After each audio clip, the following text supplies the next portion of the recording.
Ada orang bertanya, Ustaz, adakah Rasulullah SAW menyambut hari lahirnya? Jawapan bodoh daripada Ustaz, ya, ya, Nabi menyambut hari lahirnya. Ustaz, dan ni setan, apa kerja dia tak buat? Merompak, menyamun, mencuri, semua kerja dia buat. Tapi dia dah berubah sebab pada satu malam dan bermimpi jumpa Rasulullah sallallahu alaihi wasallam. Bila beberapa kali pipi dia tersembam di atas pasir dan dia jangka dia akan mati sebentar lagi. Dalam keadaan begitu, dalam sekoyong-koyong fatamorgana padang pasir, dia dapat melihat seorang lelaki menaiki kuda warna putih, memakai jubah warna putih, datang kepadanya dan mengucapkan terima kasih berkali-kali. Ditanya, wahai saudara, siapakah namamu? Orang itu menjawab, aku Muhammad Rasulullah sallallahu alaihi wasallam. Menangislah pakcik ni. Wahai pakcik, terangkan bagaimana wajah Nabi yang mulia. A'udzu billahi minasyaitonir rajim. Alhamdulillah, terima kasih Ustaz Baqtiar, Tuan Imam, para ustaz, alim ulama, pemimpin masyarakat, hadirin hadirat yang dirahmati Allah. Wallahi pada malam ni datang bukan niat untuk mengajar para jemaah lain, tapi sama-sama kita mengajak hati kita, jiwa kita, lidah dan anggota kita untuk berselawat ke atas Rasulullah SAW, untuk mengikut sirah dan cuba mengamalkan sunnah. Mudah-mudahan pertemuan kita pada malam ini yang didahului dengan niat i'tikaf, niat untuk menuntut ilmu, dan insya-Allah azam untuk mengamalkan ilmu tersebut. Alhamdulillah, terima kasih pada sahabat saya UBF Ustaz Baqtiar. Alhamdulillah, pandai tidak, bijak pun bukan, cuma ada sedikit pengetahuan yang boleh saya kongsikan. Mana yang baik amalkan, mana yang buruk jadikanlah sempadan. Tuan-tuan dan puan-puan, muslimin dan muslimat yang dirahmati Allah, mana mungkin nak bercerita tentang hidup Rasulullah SAW selama 63 tahun dalam masa 1 jam. Mana mungkin, pasti ada yang tertinggal. Jadi ada orang bertanya, Ustaz, adakah Rasulullah SAW menyambut hari lahirnya? Jawapan bodoh daripada Ustaz, ya, ya, Nabi menyambut hari lahirnya. Tetapi bukan setiap tahun, setiap minggu di hari Isnin, Nabi menyambut hari lahirnya dalam keadaan berpuasa. Allahu Akbar. Cantiknya. Kenapa kau berpuasa ya Rasulullah? Kerana hari Isnin aku dilahirkan. So itu dia. Tuan-tuan dan puan-puan, tapi Ustaz lebih gemar ketika hari kelahiran Rasulullah SAW ini, kita minta kita selusuri sirah Rasulullah, sifat Rasulullah dan juga sunnah Rasulullah. Boleh ya Ustaz buat satu formula menerangkan Rasulullah SAW daripada hujung rambut hingga hujung kaki. Try my best dalam masa 1 jam. Bayang untuk cerita tentang sifat, sunnah, sirah, Ustaz rangkumkan. Cuba kutip dan cuba ingat dan sampaikan pada yang lain. Sebab kita tak tahu berapa lama lagi Ustaz boleh bertahan di atas muka bumi ini. Pernah sekali Ustaz berceramah beberapa tahun yang lepas, rasa dalam 7-8 tahun yang lepas, di Negeri Sembilan. Tiba-tiba tengah ceramah, ada seorang pakcik berdiri. Pakcik tu berdiri, Ustaz, dan ni setan, apa kerja dia tak buat? Merompak, menyamun, mencuri, semua kerja dia buat.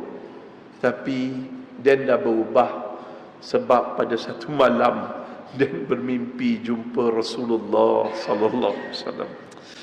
Bila dengar macam tu jadi sedih. Sedih bukan apa, kita pergi jumpa ustaz, ulama yang pernah bermimpi jumpa Nabi. Allah minta amalan. Ya Syekh, bagilah amalan. Ya Ustaz, bagilah amalan untuk saya bertemu dengan Nabi dalam mimpi saya. Tapi Nabi masih tak sudi, kerana mungkin hitamnya hati saya. Allahu Akbar.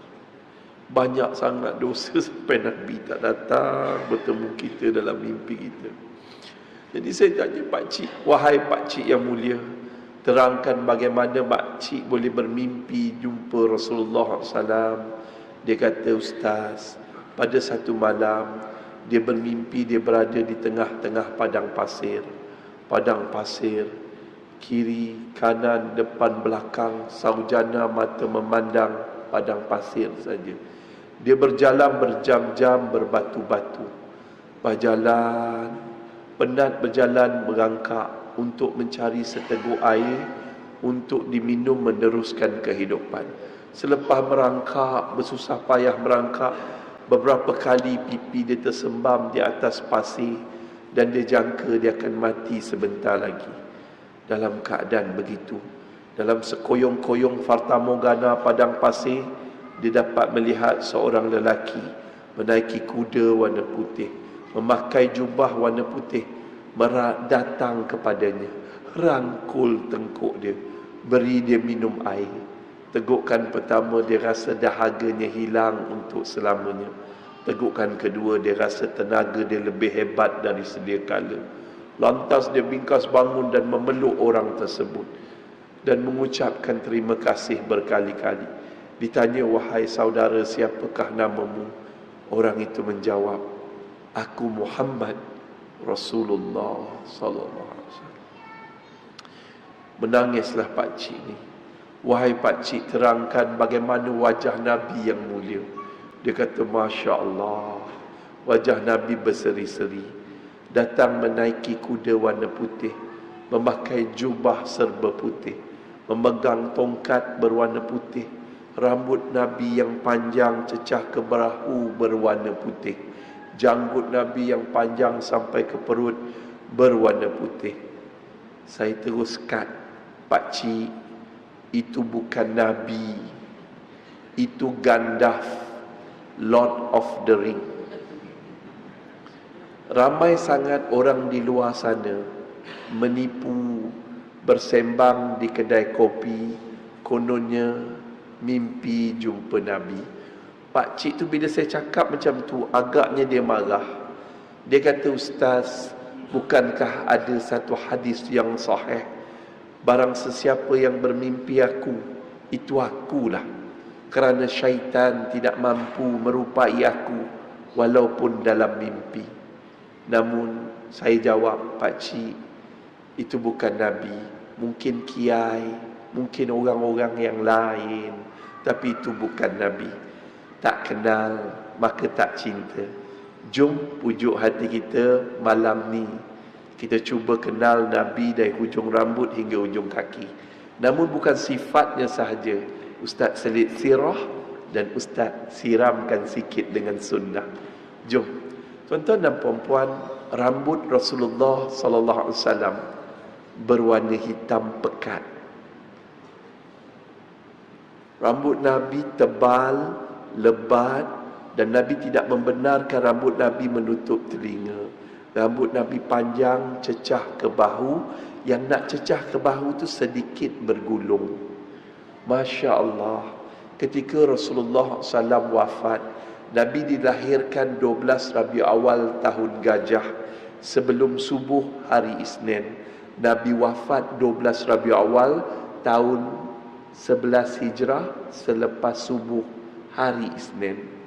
Nabi juga, tuan-tuan, masuk ke bumi Madinah pada 12 Rabiul Awal. Dan Masya Allah, Tabarakallah, cuma Nabi dikebumikan, ada dua pendapat, pada hari Rabu ataupun hari Khamis selepas solat Asar. Ini ceritanya panjang, Ustaz tak nak kupas. Ketika jenazah Rasulullah SAW yang telah wafat duduk di rumahnya, Sayyidina Ali lah yang menjaga jenazah Nabi. Kejap-kejap Sayyidina Ali cium dahi Rasulullah SAW yang dah kaku. Kemudian dia usap rambut Nabi dan dia kira berapa helai rambut Nabi.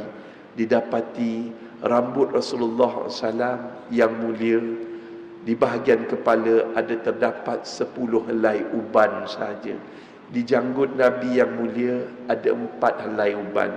Setengah pendapat mengatakan di kepala Rasulullah SAW ada 14 helai uban, ada 17 helai uban. Wallahu alam. Ini berdasarkan yang dicatat dalam kitab-kitab sirah. Bagaimana orang mengatakan Nabi datang dengan rambutnya putih? Tak. Bukan. Itu bukan Nabi. Orang lain. Wallahu a'lam.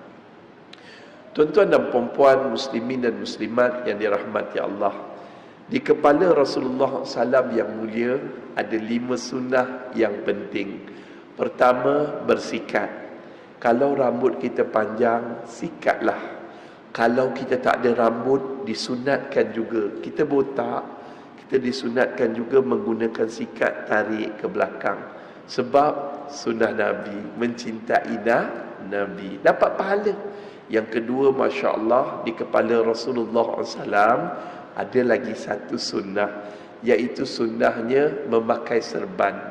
Ustaz, kalau pergi ke depan tu ada NGO Ustaz lah, namanya Global Ihsan Relief. NGO Global Ihsan Relief ni, kalau dalam dunia ni Alhamdulillah kita dah bina 50 buah masjid. Kita dah buat masjid yang ke-51 di Syria. 2018 Ustaz ke Urfa dan dapat masuk ke sempadan Syria. Urfa ni tempat Nabi Ayub alaihissalam. Di sana Urfa itu juga tempat Nabi Ibrahim dilastik masuk ke dalam api. Situlah tempatnya. Dan Masya Allah, Ustaz dapat masuk tengok pelayanan Syria tahun ke tahun. Setiap tahun dapat pergi. Alhamdulillah tuan-tuan dan puan-puan, nak cerita satu. Masa Ustaz sampai ke Istanbul, ada jemaah tabligh daripada Jerman apa semua, dan orang Turki, kawan-kawan Turki kita ni ada yang mulut jahat. Apalah guna sunnah ortodok ni, pakai serban ni. Kita tak boleh tahan bila dia hina sunnah Nabi. Ini bukan sunnah, ini pakaian Arab. Saya pun pegang bahu Turki tu. Saya kata, ya, ini pakaian Arab. Tapi pakaian ini dipakai oleh baginda Nabi Muhammad sallallahu alaihi wasallam. Ini pakaian yang dimulia. Wahai bangsa Turki, sedarkah kamu telah memerintah dunia selama 712 tahun dalam Kesultanan Utsmaniyah. 712 tahun memerintah 3/4 dunia, lamanya. Dan kamu tahu tak pengasas Utsmaniyah siapa? Sultan Muhammad Al-Fatih. Dan Sultan Muhammad Al-Fatih, orang yang menjaga solat malam, orang yang menjaga solat berjemaah, tidak pernah tinggal, dapat membebaskan Konstantinopel. Dan Masya Allah, Tabarakallah, tahu tak di kepala Sultan Muhammad Al-Fatih itu apa dia? Serban. Diam dia. Bila dengar cerita Muhammad Al-Fatih, dia diam. Dan kamu tahu tak kenapa serban Sultan Muhammad Al-Fatih itu besar? Kerana apa? Kerana serban itu juga kain kafannya. Setiap tahun dia berucap pada rakyatnya, andai aku mati pada tahun ini, kapankan aku dengan serban ini. Benarlah kata Rasulullah, pemimpin yang baik, tentera yang baik, jeneral yang baik adalah mereka yang dapat membebaskan Konstantinopel. Dan Masya Allah, tentera yang baik, panglima yang baik, jeneral yang baik, pemimpin yang baik, sentiasa memakai serban. Dan serbannya adalah kain kafannya, mengingati mati. Rupa dalam hadis Nabi beritahu, orang yang bijak adalah orang yang senantiasa mengingati mati. So, pujuk-pujuklah hati kita. Try pakai lilit-lilit. Try. Dah Wallahu alam. Tak nak pakai, jangan comparekan. Ini pakaian Arab, ini Abu Jahal pun pakai serban. Jangan buat macam tu. Kita bukan manusia yang suka berdebat menunjuk hebat. Yang ketiga, Masya Allah, Tabarakallah, sunnah Rasulullah di bahagian kepala, al-hijamah, berbekam. Jom pujuk hati kita yang ada darah tinggi, kencing manis, macam-macam penyakit, stroke, lumpuh, macam-macam penyakit. Dalam hadis Nabi yang dikumpulkan oleh Ibn Qayyim dalam kitab Tibbun Nabawi, bercerita daripada muka surat 50 hingga 60 kalau tak silap Ustaz, kelebihan berbekam ni banyak. Dalam hadis-hadis yang sahih, Allahu Akbar, hingga ada ulama mencatatkan lebih daripada 70 penyakit berbahaya boleh diubati dengan berbekam. Kenapa kita ni degil sangat? Tak salah makan ubat yang daripada hospital, tak salah. Tapi dalam masa yang sama, ingat kata Nabi. Nabi kata apa? Ubati penyakitmu dengan berbekam, dan sebahagiannya bagi memakan ubat. Jangan belagak sangatlah orang Taman Sutera. Hari ini kita sehat, kita kuat. Satu hari tuan-tuan diuji dengan sakit stroke. Tuan-tuan tahulah langit ni tinggi rendah. Nak basuh berak pun tak boleh, nak ke tandas pun merangkak terhegi-hegi. Allahu Akbar. Kita nak minta tolong anak kita merengus tarik muka baru tahu langit ni tinggi rendah. Ustaz merayu yang dengar kuliah Ustaz ni malam ni, jom sama-sama buat bekam. Boleh tak? Okey, habis dia berbekam, yang keempat, sunnah Rasulullah SAW di bahagian kepala adalah melamakan sujud. Pernah satu hari, namanya Abdul Rahman bin Auf, dia lambat berhijrah sebab dia millionaire. So dia lambat berhijrah daripada Mekah ke Madinah. Tiba-tiba dia sampai ke bumi Madinah. Dia tanya penduduk Madinah, wahai penduduk Madinah, di manakah kekasih hatiku? Lantas apa berlaku? Masya Allah, orang Madinah tak tahu. Tiba-tiba lalu seorang pakcik, aku melihat Nabi di situ. Telah lama dia bersujud walaupun aku dah lalu tadi. So dia pun dengan sisa tenaga yang ada, Abdul Rahman bin Auf lari dan menjumpai Nabi masih sedang sujud. Ni asal usul sujud syukur. Tapi ditunggu lama sangat. Kenapa Nabi? Sehingga terdetik dalam hati Abdul Rahman bin Auf, adakah Nabi dah wafat, ya Allah? Lantas dipujuk hatinya, mungkin wahyu sedang turun. Nabi sujud lama, ya Allah, lama. Sehingga tiba-tiba Nabi angkat kepala dan bagi salam terus. Dan kemudiannya disapa oleh Abdul Rahman bin Auf. Apa jawab Abdul Rahman? Abdul Rahman kata, ya Rasulullah, aku ni Abdul Rahman bin Auf. Rasulullah kata, siapa? Abdul Rahman bin Auf. Lazatnya Nabi sujud sehingga Nabi lupakan dunia. Lantas Abdul Rahman bin Auf, sahabatmu dari Mekah. Oh ya, baru Nabi ingat. InsyaAllah. Dan apa berlaku? Ya Rasulullah, adakah wahyu turun? Lantas Rasulullah menerangkan, Jibril datang memberitahu aku, dan aku terlalu gembira. Lantas sujud syukur. Jibril memberitahu aku bahawa barang sesiapa yang datang menziarahi aku ketika hidup ataupun aku mati, aku mampu menjawab salamnya. Yang kedua, barang sesiapa yang berselawat ke atas aku dengan satu selawat, Allah akan berselawat ke atasnya dengan 10 selawat. Allahu Akbar. Nabi gembira. Kalau kita jumpa orang baik, tengok muka dia dah hilang masalah kita. Jumpa orang baik, tengok muka dia hilang masalah kita. Tak payah nak kaunseling lama. Dan orang baik tu pula gembira.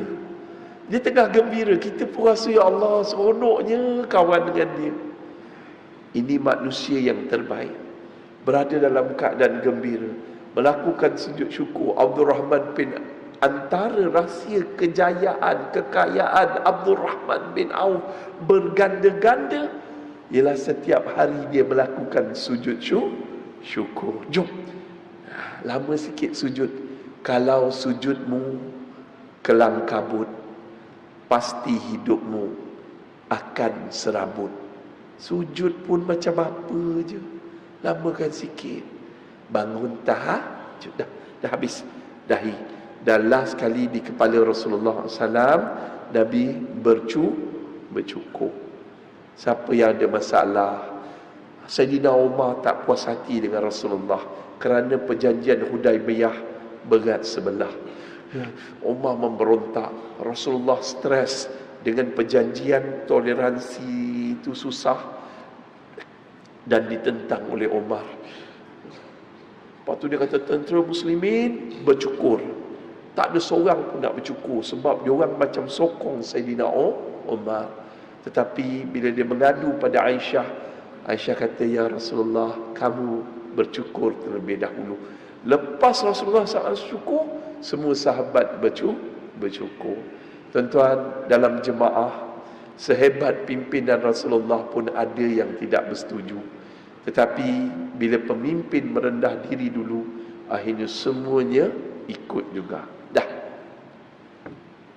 5 sunnah. Ingatlah, buatlah. Tak dapat buat semua, buat mana yang kita mampu. Dahi Rasulullah luas, tetapi tidak jendul. Kulit Nabi putih kemerah-merahan. Masya Allah, handsome Nabi. Tetapi tuan-tuan dan perempuan, kening Nabi berwarna hitam pekat, tebal, tetapi tidak bercantum. Hidung Nabi mancung, tak macam cerita Piramli tu. Walaupun wajahmu tidak ku kenali, tetapi lubang hidungmu jadi pujaan hatiku. Besar boleh masuk guli. Hidung Nabi mancung tidak bertingkat, tetapi lurus cantik. Dan hidung Nabi, lubang hidungnya tak besar. Masya Allah, di hidung Rasulullah ada 3 sunnah. Ingat terus. Pertama sunnah Nabi di hidungnya, Masya Allah, iaitu suka wangi-wangian. Wangilah macam Ustaz UBF kita, Ustaz Bakhtiar ni, wangi orang ni, peluk tak puas. Tuan-tuan dan puan-puan, muslimin dan muslimat, Rasulullah suka 3 minyak wangi. Berasaskan gaharu 1, berasaskan kasturi 2, berasaskan air mawar 3. Pakailah minyak wangi, jangan pakai minyak atar. Dia bubuh minyak atar lumur, ya Allah, bau pula yang tengit. Kalau setakat bau malaikat subuh apa semua tu sedap, ini bau tengit. Dia pula duduk belakang imam, sakit tekak imam sebab bau dia tengit. Dia tangkap leher, kena rakaat kedua dah batuk. Rakaat pertama imam, rakaat kedua meninggal imam. So jangan pakai tengit. Para isteri, berwangi-wangianlah di rumah. Tahun pertama kita kahwin dengan isteri kita, bila masuk bilik apa bau? Minyak wangi. Tahun ke-10 kita masuk bilik isteri kita, bau apa? Dah tak bau minyak wangi, bau minyak cakapak, minyak wak dakam, minyak gamat dan minyak-minyak yang lain. So pujuk hati kita, adakan minyak wangi. Dah cukup. Di hidung Rasulullah SAW ada lagi satu sunnah, iaitu sunnah yang senang tapi ramai umatnya tinggalkan, iaitu menyempurnakan wuduk, memasukkan air ke dalam lubang hidung dan menghembuskan kembali. Ustaz selalu perhati orang ambil wuduk, selalu terburu-buru, tak nak masukkan air dalam lubang hidung, keluarkan. Bila kita tegur, sunat je Ustaz. Ya sunat, tapi sunnah. Pernah Ustaz terlibat dalam satu seminar di mana di Indonesia. Seorang kiai beritahu, perbuatan tersebut, memasukkan air ke dalam lubang hidung dan mengembuskan kembali ketika berwuduk, adalah paling ampuh untuk menangkis sihir ataupun santau angin dan santau makan. Wallahu a'lam. Dah buatlah. Dan ketiga, hidung Rasulullah yang handsome. Ada satu lagi sunnah, tetapi Nabi tak pernah, apa dia? Berhesim. Nabi kata kalau berhesim sebut apa? Alhamdulillah. Ini orang Taman Sutera, bila berhesim, excuse me, Muka Jawa, muka Banjar, muka Minang. Excuse me. Tak nak. Tak salah sebut excuse me. Tapi sebut dulu Alhamdulillah. Dan orang yang dengar sebut apa? Yarhamukallah. Dan Rasulullah tidak pernah bersim. Nabi tak pernah bersim. Mata Nabi yang hitam tu bulat. Yang hitam tu bulat besar. Dan Masya Allah di mata Rasulullah ada 3 sunnah buat. Pertama sunnah Nabi di mata adalah berjaga malam. Jaga malam. Bukan tengok bola. Qiyamul lail. Bangun malam. Kita dah tua-tua je. Kita dah tua-tua. Allah. Dah tak larat dah tidur. Kejap-kejap terjaga 3:30. Kejap-kejap terjaga pukul 4. Kejap-kejap terjaga pukul 5. Berjaga sebab rumah kuat nau berdengkur dia. Terperanjat. Nak pula orang rumah ada saka rimau. 7 keturunan. Gigi dia gigit. Terperanjat gitu. Dah terperanjat takut. Pergi ambil wuduk. Solat. Solat. Allah ya Allah. Allah suka. Dan Rasulullah lah. Ingat solat malam. Kalau solat malam yang sunat itu sunnah Nabi. Solat fardu 5 waktu wajib. Ingat pesan Nabi sebelum Nabi wafat. Nabi ulang 3 kali. Solat. Kalau kita sayangkan Allah, solatlah. Kalau kita sayangkan Nabi, selawatlah. Kalau kita sayangkan diri kita, istighfarlah. Perbanyakkan istighfar. Boleh nak? Ni semua orang tahu. Sunnah pertama berjaga malam. Sunnah kedua di mata Rasulullah SAW yang mulia, menangis. Nabi menangis. Bila kali terakhir kita menangis dalam solat kita?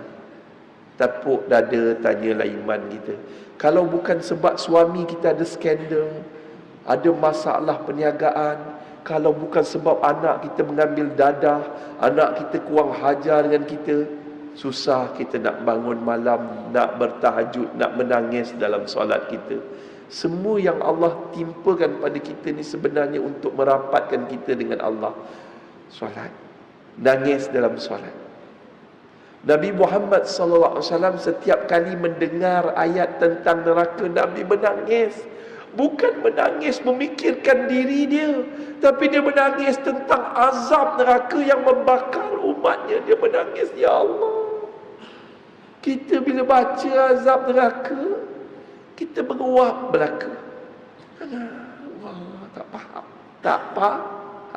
Jom pujuk hati kita menangis. Ingat pepatah Ustaz, lelaki yang gagah bukan lelaki yang kerap bermandi darah, asyik marah-marah. Tetapi lelaki yang gagah kerap menangis atas sejadah, selalu mengadu lemah kepada Allah. Dah. Ya. Menangis adalah kemuncak kemanisan iman. Manis je. Menangis bukan tanda kita lemah, tetapi menangis akan menyebabkan jiwa kita kuat, hati kita bersih. Tuan-tuan, kalau saya tersalah sebut, jangan marah. Ni kesan kemoterapi.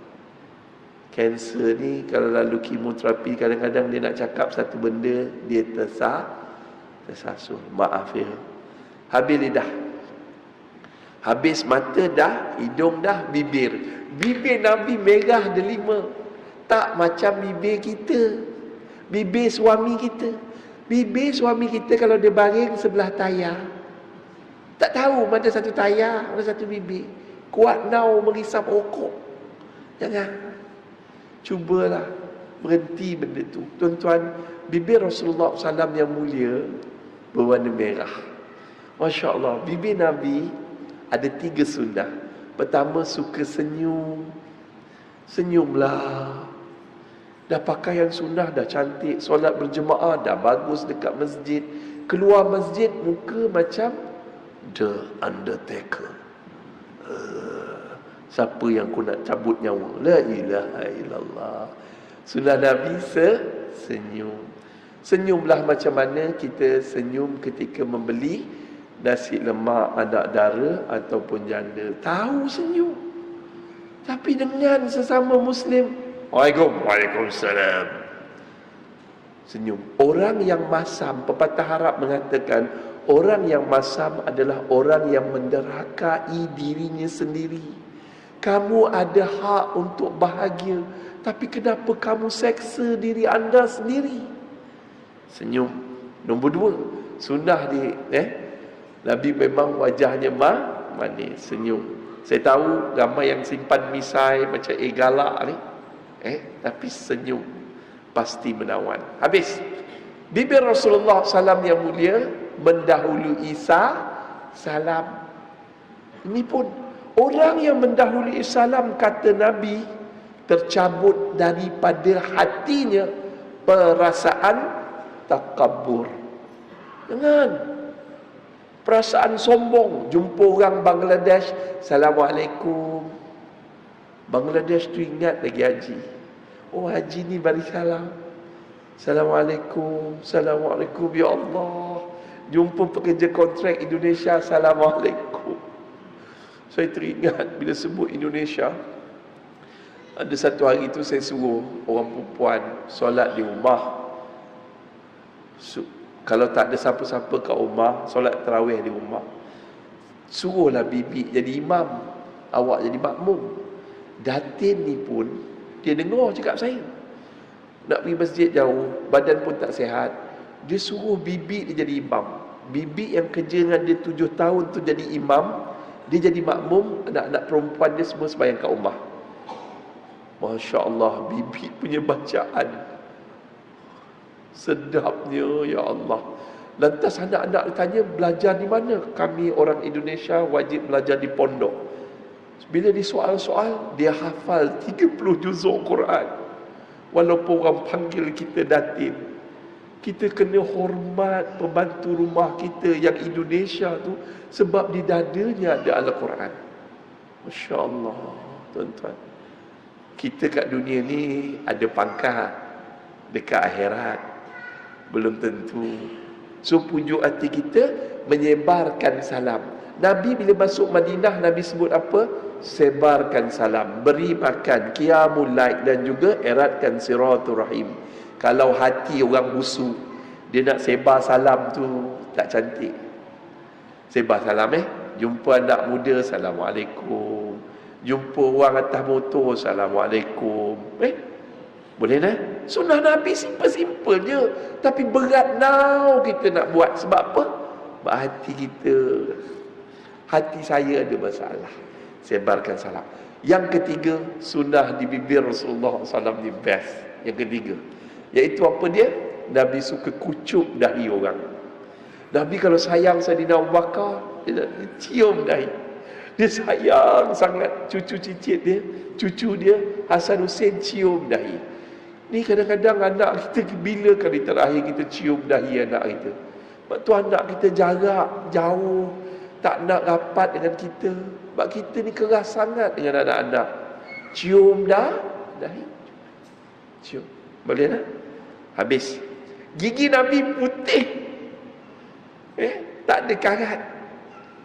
Sebab Nabi suka bersiwak, bersugi. Ustaz, jangan ceritalah bab bersugi ni dekat orang Taman Sutera. You don't know me. Kita orang tak guna kayu sugi yang tabligh guna tu. Kita guna Oral-B. Even you guna Oral-B pun, you jangan hina kayu sugi. Sebab itu sunnah Nabi yang terakhir sebelum Nabi wafat. Didatangi Abdullah, Rasulullah memandang di kocek Abdullah ada kayu sugi, dan Rasulullah pandang Aisyah dan isyaratkan ke kayu sugi itu. Aisyah faham, Aisyah ambil kayu sugi itu, dia kunyahkan dengan ni, kunyahkan. Lepas tu Rasulullah ambil dan bersiwak sebelum meninggal dunia, tuan-tuan. Jangan pandang tu. Jangan pandang main-main. Kerana tu ada ulama kata antara kelebihan bersiwak adalah memudahkan mati dalam keadaan mengucap syahadah. Bersiwak, sugi. Banyak lagi cerita bersugi ni. Tuan-tuan dan puan-puan, satu peperangan tentera Islam zaman Sayyidina Umar, tentera Islam lawan Rom. Tentera Islam berapa kali kalah, terpaksa berundur sebab ramai tentera yang syahid.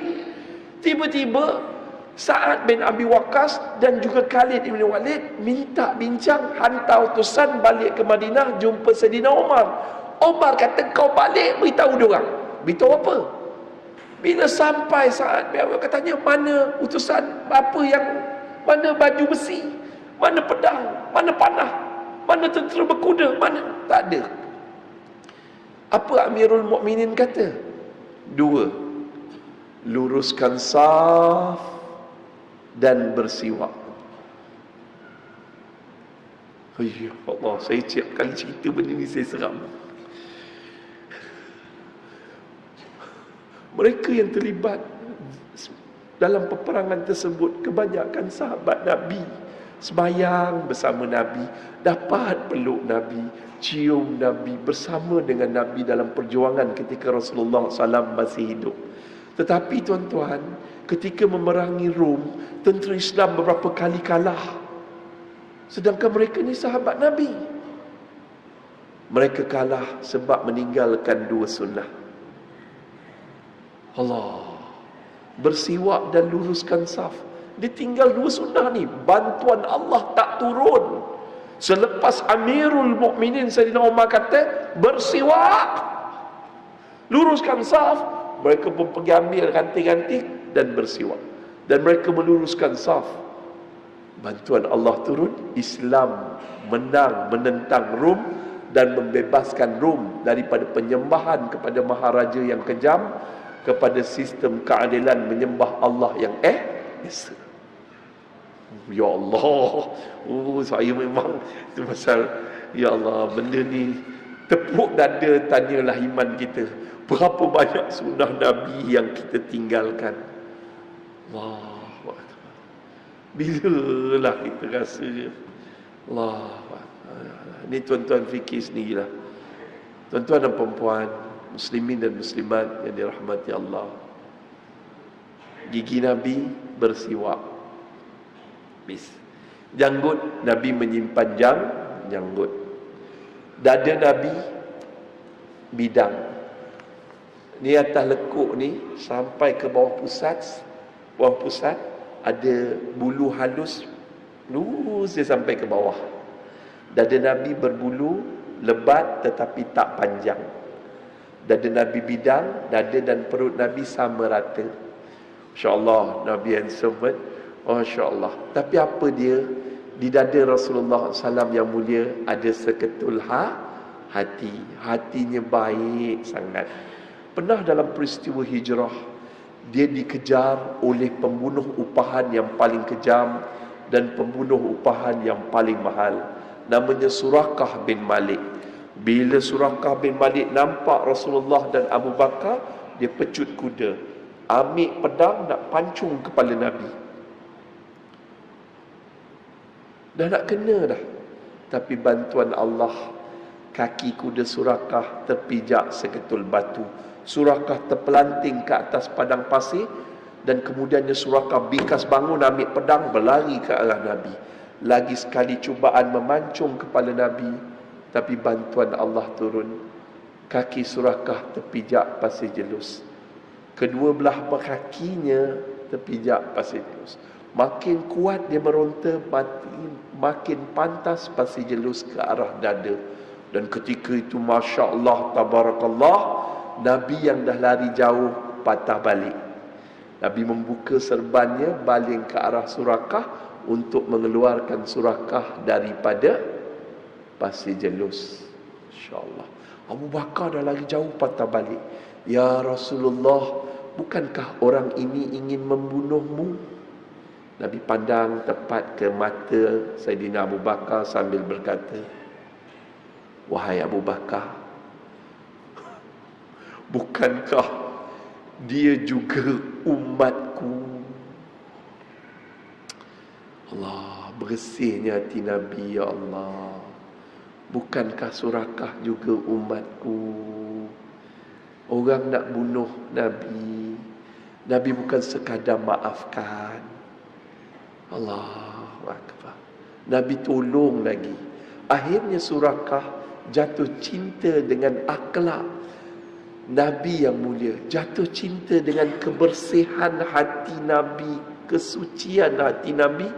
Dia melafazkan syahadah. Allahu Akbar. Antiknya orang nak bunuh akhirnya masuk Islam sebab akhlak Nabi, suka menolong orang. So, apa yang Nabi tinggalkan kepada kita? Ittaqullah. Apa dia? Apa maksud takwa? Takwa apa maksud ni tuan-tuan? Ni cucu kita tanya nanti. Tok, apa dia takwa? Restoran at-taqwa. InsyaAllah 3 keping roti canai, bertakwalah kamu. Jangan macam tu. Tuan-tuan, bukan itu. Takwa apa dia? Ustaz terang. Nak berlepas ke? Itu macam kat airport dia. Ketibaan kapal terbang. Kita berhenti azan. Okey, kita berhenti azan, insya-Allah. Alhamdulillah, apa yang Nabi ajarkan kepada kita untuk mendapat hati yang bertakwa. Takwa maknanya cinta. Hati yang bertakwa, manusia yang bertakwa maknanya bercinta dengan Allah dan Allah mencintainya. Wallahi, dalam hidup ni tak ada benda yang lebih berharga, yang tinggi nilainya selain daripada takwa. Allah tidak memandang pakaianmu, Allah tidak memandang jam tanganmu, Allah tidak memandang cincin dan perhiasan di tanganmu, Allah tidak memandang berapa besar rumah kamu, Allah tidak pernah memandang berapa indahnya kenderaan kamu. Wallahi, pakaian kamu, semahal mana pakaianmu, semewah mana kenderaanmu, sebesar mana rumahmu, kamu tetap orang yang sama. Wallahi, fikirkanlah, tetap orang yang sama. Di sisi Allah, yang membezakan kita takwa, cinta kita kepada Allah dan Allah mencintai kita. Ini makna takwa. Tapi ciri takwa ada 2, double T. Takut tapi taat. Takut Allah meninggalkan kita, takut Allah membenci kita, takut Allah memurkai kita, takut Allah tak nak lihat wajah kita di akhirat nanti. Ketakutan. So takut kita menjauhi larangan Allah. Lepas tu nombor 2, taat. Taat bukan ikut perintah Allah, tetapi ekstra, iaitu dengan melakukan amal soleh. Dan kita nak tahu tak, kita ni mempunyai hati yang bertakwa sebagaimana hati Rasulullah SAW. Formula dia 3P 1B. Untunglah orang yang salin apa Ustaz cakap. Mudah-mudahan inilah ilmu Ustaz yang bermanfaat. Bila Ustaz mati nanti orang faham makna takwa pun mudah. Semak Ali Imran ayat 134. Yang pertama, takwa cirinya hati dia sangat pemurah. P yang kedua, ciri orang yang mempunyai hati yang bertakwa adalah dia seorang yang penyabar. Yang ketiga, dia seorang yang pemaaf. Yang keempat, suka melakukan kebaikan. Apa ciri takwa? Hati yang bertakwa formulanya 3P 1B. Yang pertama apa dia? seorang yang suka bersedekah waktu senang ataupun susah, pemurah. Yang kedua, suka mampu menahan marah ketika dia marah, makna penyabar. Bila lah ustaz ni nak habis ceramah, aduh hai, dosa ustaz ni ceramah panjang-panjang. Ustaz faham, penceramah yang macam ustaz ni banyak melakukan dosa. Dosa yang paling kerap kami lakukan adalah membiarkan lauk-lauk di luar sana sejuk. Jadi kita kena berhenti cepat. Malam ni kambing ke apa? Kalau kambing, sekejap lagi ustaz berhenti. Dah, cukup. P yang kedua, penyabar. Kita sabar dengan ujian Allah, sabar dengan perintah Allah, sabar juga dengan larangan Allah. Kena sabar. Yang ketiga, pemaaf. Ya Allah, dunia ni luas kan, tapi dunia ni akan jadi sempit sesempit-sempitnya bagi seorang yang pendendam. Dendam, tak puas hati dengan abang lu sebab dapat harta arwah ayah banyak. Dendam dengan mak mentua, sempit sesempit-sempit jiwanya. Dendam dengan kawan pejabat. Dunia ni luas, dia fikir itu je. Sampai dalam solat pun kadang-kadang dia teringat dendam dia. Tapi dunia ni luas, seluas-luasnya bagi seorang yang pemaaf. Maafkanlah semua orang, sebab kita juga manusia yang berdosa. Dah, last sekali, Allah mencintai mereka yang suka melakukan kebaikan. So, kita jadi orang baik. Kata Sayyidina Ali, jadilah orang baik. Bila dia ada, dia disayangi. Bila tiada, dia dirindui. Bila dia mati, dia ditangisi. Dah, cukup. Itu hati Rasulullah. Rasulullah, walaupun Surakah ingin membunuhnya, dia pemurah kerana membantu Surakah. Yang nombor dua, Masya Allah, dia mampu memaafkan Surakah. Dia sabar ketika diburu oleh Surakah. Masya Allah. Dan dia melakukan kebaikan dengan menyelamatkan Surakah bin Malik. Cukup Dah. Lepas tu perut Nabi. Perut Nabi masa muda lebih kempis daripada dada Nabi. Tetapi bila tua, dada dan perut Nabi sama rata. Ketika Sayyidina Ali dan dua orang pembantunya ingin memandikan jenazah Rasulullah SAW, dia ambil bejana tu dia tuang di atas dada Nabi. Sekejap lagi air itu mengalir turun ke perut Nabi, sampailah ke bawah pusat Nabi. InsyaAllah, mudahnya memandikan jenazah Rasulullah SAW yang mulia. Siapa yang pernah mandikan jenazah tahulah renyahnya. Kadang-kadang Allah tunjuk untuk pelajaran kita, jangan buat dosa. Orang ni nampak baik, jemaah masjid, tapi kadang-kadang bab duit hancur, bab menipu kawan hancur, habis macam tu. Dan Allah tunjuk benda tu ketika kita orang mandikan jenazah manusia. Dah, tuan-tuan dan puan-puan, di perut Rasulullah ada 3 sunnah. Sunnah yang pertama iaitu berpuasa. Ustaz ingat lagi, ya Allah, masa Covid hari tu orang tak ada kerja, tak ada apa, Ustaz hantar bantuan kepada Allahumma salli ala sayyidina Muhammad. Ustaz hantar bantuan kepada fakir miskin kawasan Setinggan. Ya Allah, Masya Allah. So apa berlaku? Fakir miskin ni, ada seorang laki-laki, dia potong queue. Masa bagi kat rumah Setinggan tu, dia potong queue. Bila dia potong queue, tuan-tuan, dia ni kata, Ustaz, Ish, ni takkan beras je, takkan telur je, sambil di mulutnya ada rokok. Dia kata, Ustaz, susu baby bila nak bagi? Pampers bila nak bagi? Saya senyum dia. Saya kata, tak apa, kalau ikut perangai lama tu mau kena dia ni. Tapi Ustaz buat apa? Ustaz balik, pergi beli susu baby, Pergi beli pampers, pergi ke rumah dia. Lepas tu sambil dia isap okok lagi, terima kasih Ustaz, penduduk di sini semua bencikan saya, tak suka saya, tapi Ustaz datang, dia peluk saya. Saya serahkan pampers dan juga susu baby. Dia pun menangis. Lepas tu saya pesan kat dia, kalau kita tak ada duit macam mana sekalipun, Islam mengajar satu perkara. Sesusah-susah mana pun kita, Islam ajar kita satu perkara. Apa dia? Berpuasa.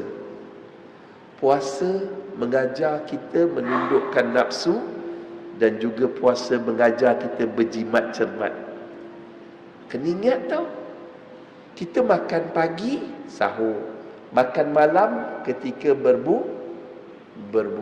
2 waktu tu saja. Boleh? Dan akidah mengajar kita berpuasa. Apa dia akidah berpuasa? Bukan makanan, bukan minuman yang menghidupkan aku, bukan makanan dan minuman yang mengenyangkan aku, bukan makanan dan minuman yang memberi aku tenaga. Yang bagi aku tenaga siapa? Allah. Allahu Akbar. Jom belajar puasa, menundukkan nafsu daripada Shopee tu, dan juga menundukkan nafsu dengan dunia, ambil sekadarnya, dan berjimat cermat. Ingat, Amerika going down, ekonomi Amerika going down. Saya baru balik daripada UK. Saya dah pergi UK lepas COVID, down. Kota London, Birmingham, Majlis Bandaraya Birmingham ni, tuan-tuan, Birmingham ni tak ada duit nak bayar gaji orang kutip sampah. Ini daripada tahun 2019, sekarang ni going to bankrupt. Tak main-main. Tiba-tiba India jaga ekspor, insya-Allah. So apa ni tuan-tuan? Jaga tak nak ekspor. So bila makanan tak ada, formula dia banyakkan berpuasa. Mungkin Dajjal akan tiba. Bila Dajjal tiba, apa berlaku? Nabi pesan zikirullah dan berpuasa. Itulah makanan kita. Habis dah. Mulut, perut Rasulullah SAW yang kedua, sunnahnya apa? Apa sunnah? Iaitu cara makan. 1/3 makanan isi, 1/3 daripada perut kita isi makanan. 1/3 lagi isi apa? Air. 1/3 lagi kosongkan. Ini 3/3 dia bubuh makanan. Air kat sorong ni, tu yang masa sujud tu keluar cendol. Nah, jaga makan. Seburuk-buruk tempat pada tubuh anak Adam adalah perutnya. Dah, yang ketiga, Nabi Muhammad SAW ni sirah. Dia seorang jeneral yang luar biasa. Tak ada orang boleh lawan Rasulullah SAW jadi jeneral. Tetapi dalam peperangan Khandaq, Nabi turun ke dalam parit, korek parit, bersama last corporal, bersama corporal, sarjan, staff sarjan, brevet. Ada jeneral macam tu. Kalau ada, Allah Akbar. Saya baru banyak ceramah di camp-camp, insya-Allah macam tu juga tuan-tuan. Ada jeneral yang dah ada perasaan Islamik, merendah diri, tawaduk, dah ada dah tuan-tuan. Tapi Rasulullah SAW turun ke dalam parit, dia pun cangkul-cangkul, angkat batu besar, letak ke atas. Masa nak angkat batu, Nabi ikat jubahnya, dan ketika itu Jabir bin Ahmad nampak di jubah Nabi beberapa ketul batu yang diikat di bahagian perutnya. Jabir tanya, "Ya Rasulullah, berapa lama dia tak makan?" Rasulullah kata, 3 hari. Nabi pemimpin dunia, pemimpin akhirat. Kerana umat Nabi berlapar, 3 hari tak makan tuan-tuan. Oh ya Allah. Jabir kata nak keluar pergi ke medan. Dia pun berlari sampai ke rumah, tengok tak ada makanan. Tanya isteri, tak ada makanan. Sembelih seekor anak kambing, buatkan sup. Bila buatkan sup tuan-tuan, Jabir bin, Masya Allah, Tabarakallah, Jabir pergi ke medan balik, beritahu, "Ya Rasulullah, lepas zuhur datang rumah makan." Apa berlaku? Lepas zuhur, Rasulullah bagi salam, berdiri, wahai tentera muslimin, jom kita ke rumah Jabir. Jabir nak jamu kita makan. Tentera ni makan dia banyak. Cuba tengok, siapa suami tentera tahulah. Dia tahu sekali dia suap tu pun, ya Allah, selera dia lain macam. Berbarislah tentera-tentera, hui, pergi ke rumah Jabir. Jabir pun pucat, ya Allah, ini macam mana nak jamu ni. Tiba-tiba ketika Jabir nak cedok makanan, Rasulullah tak bagi. Biar aku yang jamu tentera Islam. Rasulullah cedokkan makanan, bagi angkuk, semangkuk, sampai semua tentera Islam dapat makan. Jabir kata dah tak ada apa yang tinggal. Bila dibuka periuk tu, masih banyak makanan yang tinggal. Ini mukjizat Rasulullah SAW, kelebihan yang Allah bagi pada Nabi Muhammad SAW. So, jom ikut. Jangan jadi orang kedekut dan bayang. Lepas ni buat, cuba cedokkan nasi lauk untuk siapa? Isteri kita. Cedokkan nasi dan lauk untuk anak-anak kita. Cedokkan nasi dan lauk kepada orang-orang yang kita niat baik. Boleh nak? Selesai. Dah. Habis. Perut Nabi, paha Nabi besar, kaki Nabi kuat, di betis Nabi ada bulat, dan Masya Allah tapak kaki Nabi ada lengkung sikit, yang lain semuanya keras, yang lengkung tu je lembut. Jari-jari Nabi besar. Kaki Nabi dipersiapkan oleh Allah Ta'ala dengan tarbiyah fizikal Nabi. Ketika umur 6 tahun naik bukit, turun bukit, kejar apa? Kejar kambing. Sebab Nabi ni anak yatim. Tuan-tuan ada mak ayah, bolehlah belagak lagi. Tuan-tuan takkan faham perasaan anak yatim. Oh ya Allah, anak yatim ni kadang-kadang dia cemburu tengok balik sekolah ada ayah datang ambil, mak datang ambil. Tuan-tuan tak tahu. Saya baru balik motivasi dekat Shah Alam, session 18-19. Ada seorang pelajar menangis sebab saya panggil mak ayah datang duduk sebelah anak-anak. Tanya dia ni menangis, kenapa menangis? Ayah mati sebab Covid, mak patah 2 belah kaki, kami hidup susah lepas ayah mati. Oh, ustaz pun menangis. Besar dahi dia. Tuan-tuan, Rasulullah SAW dijaga oleh datuknya Abdul Muttalib, dan kerjanya menaiki bukit, turun bukit, macam hiking tu, kejar kambing dan didik kambing, ternak kambing. Dan Masya Allah, Tabarakallah, itu persiapan untuk Nabi di medan jihad, di medan siri-siri peperangan, dan persiapan untuk Nabi melalui hijrah Rasulullah SAW ke Madinah. Itu dia. Jangan ingat hari ini kita susah, esok kita akan susah. Ingat perkataan Ustaz, today is not forever. Hari ini kita kaya, it's not forever. Hari ini kita kuat, it's not forever. Hari ini kita fit, it's not forever. Apa faedah perkataan ini? Hari ini bukan selama-lamanya. Yang kaya berhati-hati, rebut peluang, bersedekah dengan apa yang ada. Yang miskin terubat dengan harapan, hari ini bukan selama-lama, mungkin esok dia menjadi orang yang kaya dan berjaya. Dah. Selesai. Kaki Nabi, tangan Nabi kuat. Kuat. Berbulu lebat, sini berbulu halus. Tapak tangan Nabi lembut, jari-jari Nabi besar dan kasar. Jari Nabi ada sunnah bercincin. Cincin Nabi cap ho. Dan Masya Allah, Tabarakallah, tangan Nabi kuat. Pernah satu hari, wrestler, tahu tak wrestler, ahli gusti, Hulk Hogan lah, di bumi Mekah, cabar Nabi. Hari-hari dia cabar Nabi. Hei gila, hei penipu, hei pengecut. Nabi tak layan. Tapi satu hari dia kata, kalau kau boleh kalahkan aku masuk Islam. Nabi kata betul ke? Itu jemputan undangan daripada wrestler yang paling kuat, boleh mengalahkan 3 orang saiz besar. Siapa dia? Ruqannah. Rukanah ajak lawan. Lawan, menang Nabi. Tapi Rukanah berbohong, Rukanah tak masuk Islam. Lawan part tu, lawan kali kedua, Rukanah tewas dengan mudah, lebih mudah dari kali pertama. Tapi Rukanah berbohong, tak nak masuk Islam. Kali ketiga lawan, dengan mudah dia ditewaskan. Akhirnya Rukanah memeluk Islam. Aku bersaksi tiada Tuhan selain Allah, dan Muhammad ini Rasulullah. Tu dia. So umat Islam kena ambil sunnah Nabi kuat.